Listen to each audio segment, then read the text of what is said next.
आज आमर वनांचल स्तरीय वनाग्नि निराकरण आम अवेयरनेस मीटिंग एवं एवं केमिति ए वर्ष तार निया केमिति आम एरिया कम लगे से लोक जनसचेतन कार्यक्रम रखी एवं यही कार्यक्रम आमर एठाकर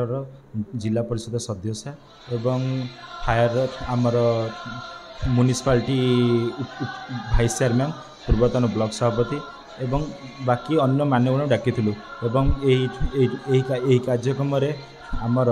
फायर ऑफिसर एवं आमर OFDC corporation sub division manager जोग देते एवं आमर ए वर्षर आमर टार्गेट अच्छी जमीती कि आम ए वर्ष टिटलागढ़ वनांचल एरिया रे पूर्व वर्ष आमर जी निया लगी ताठू ए वर्ष केमती लोक सचेतन करी लोकों साहाय्य नहीं आम केमती निया कम करूँ से कार्यक्रम आम लगे।